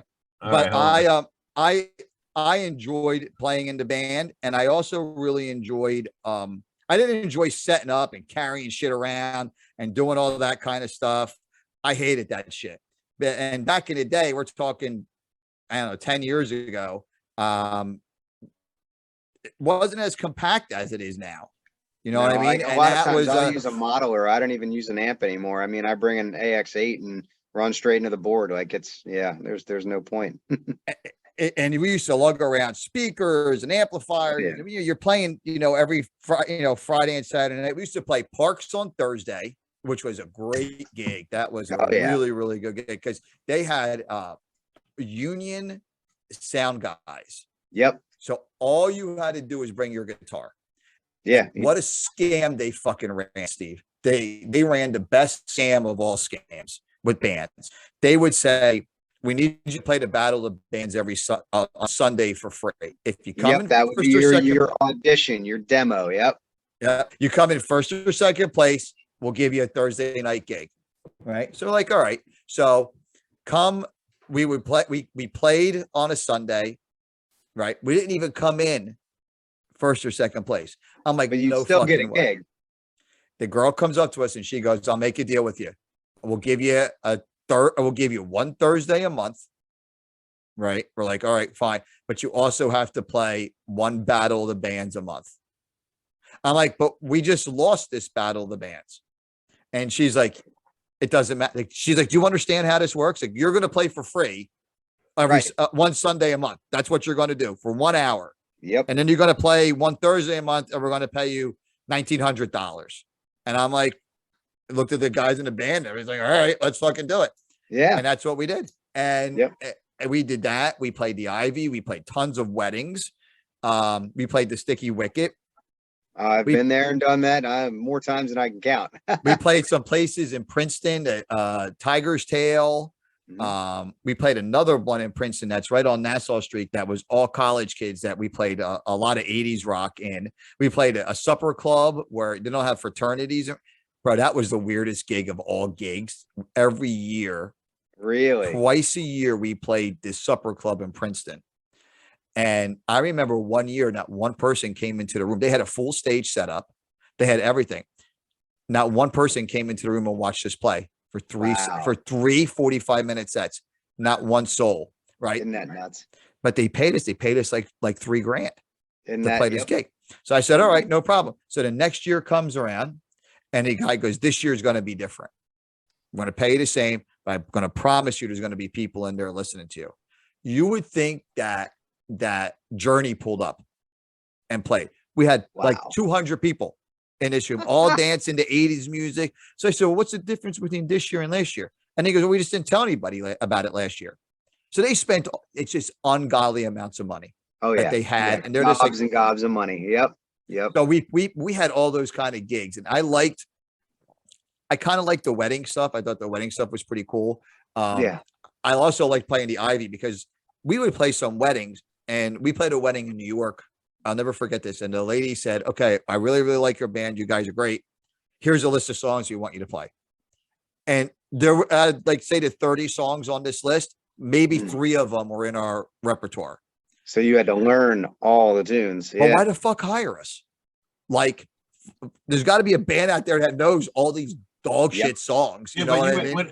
In a band, when you got a wedding, it was like a thing. Oh, we played them all the time. It was like a cool thing. It was a cool thing to get a wedding gig. So if you had to learn, waste all the profits, 27 songs. You know, you have to go to band practice for a month or 2, learn all these like standards that, you know, Daddy's Little Girl and all that shit. Because when you're a band, we always played back in the day, there was no like real DJ. It was a band. You had a band or a DJ. It wasn't like one or both. Well, you see, we had a good service. Josh, who was in that one picture that I sent you, God rest his soul. Josh would DJ and MC. So we would offer a package. We would say, we'll do a cocktail hour for you. We'll do easy listening music for you.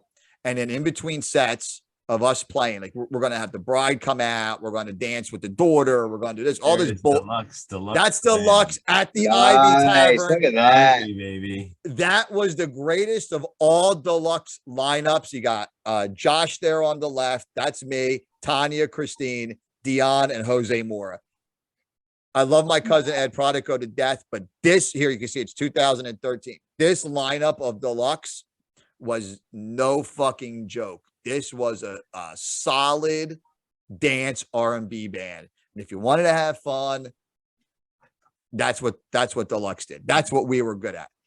I was a hack guitar player. I avoided all solos at all costs.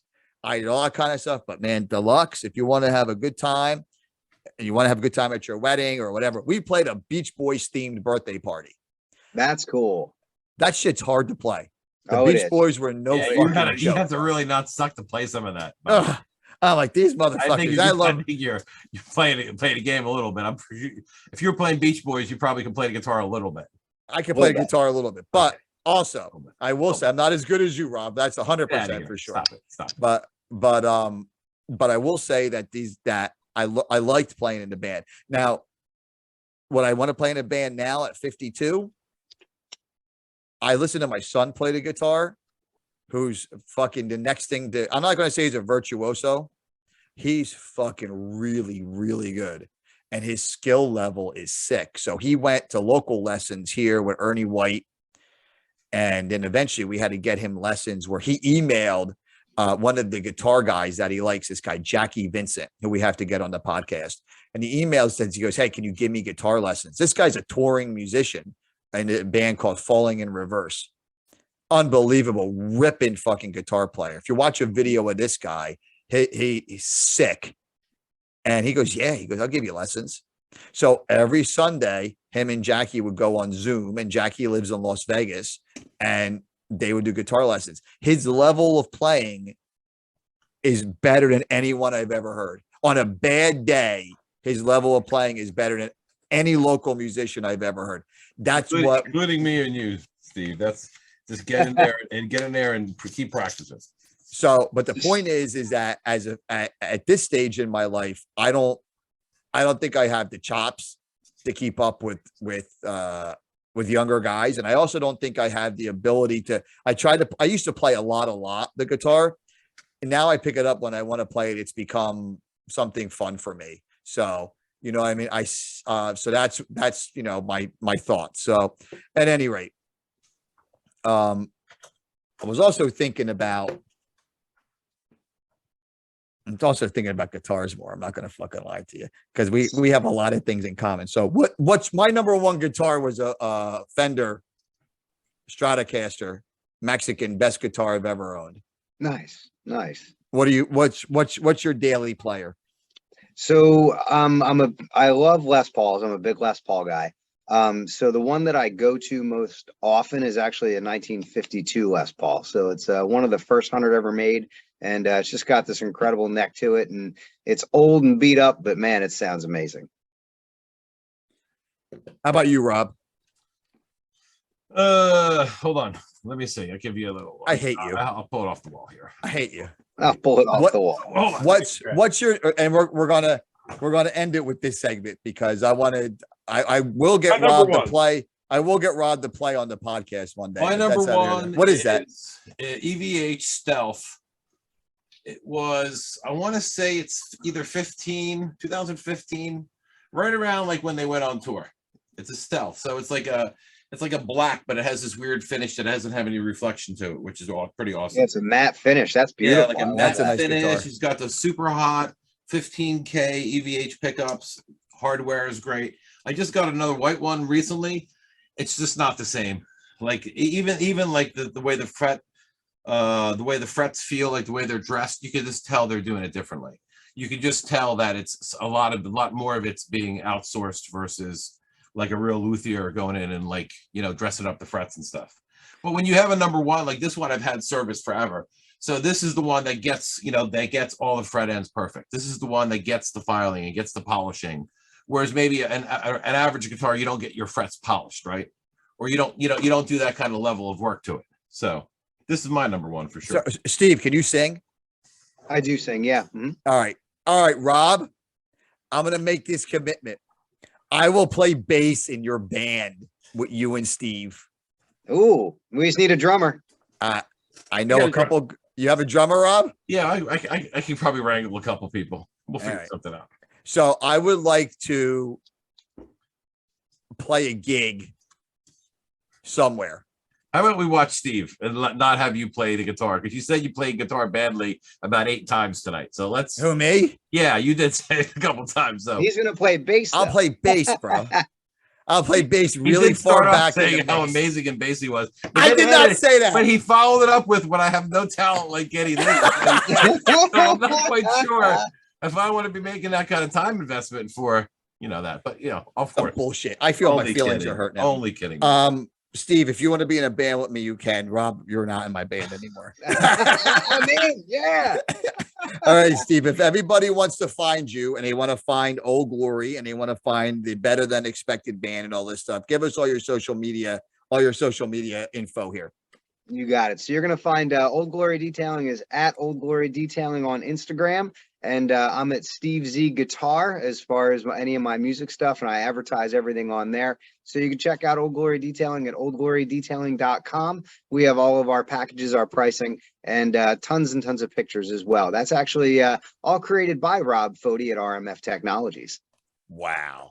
Look at There that. you go. Brought to you by Lit. Didn't even know I was getting a plug for the sponsor, but way to go. Look at that. I wear the sponsor shirt every day. Brought to you by Latip. All right. Hey, listen, So Latip is a good thing. You know why? Because people like Steve are hard to find in the world. And I always say it in Latip, and they all think that we're just all part of a cult. But I'm telling you, when you can rely on really good, solid humans in this world, whether it's for doing business or getting maintenance things done, it's nice to work with people that you don't always have to fight. It's nice when you have that comfortable experience. Agreed. And I think that's what we lack in the world. Like right now, we lack comfort of situations. Like when you go to buy a car, you know it's going to be a war. Right? You know you're going to have to walk out once or twice when you want to buy your car. Right? absolutely. Because it's just the way it works. It's just the game they play. It's nice to not to have to do that with you guys. Low Glory is amazing. I sent a ton of people there, and all they have to do is say nice things about it. So you're doing something right. So. Well, thank you, Rob. And everybody that's ever worked with you that I've sent your way, they absolutely love it. I was talking to Kyle about you today. He was like, he goes, what's going on with the podcast? I was like, Rob Fody. He goes, he's the man. I was like, I know. Oh, thanks, buddy. With all this ass grabbing being said, we're getting to my bedtime.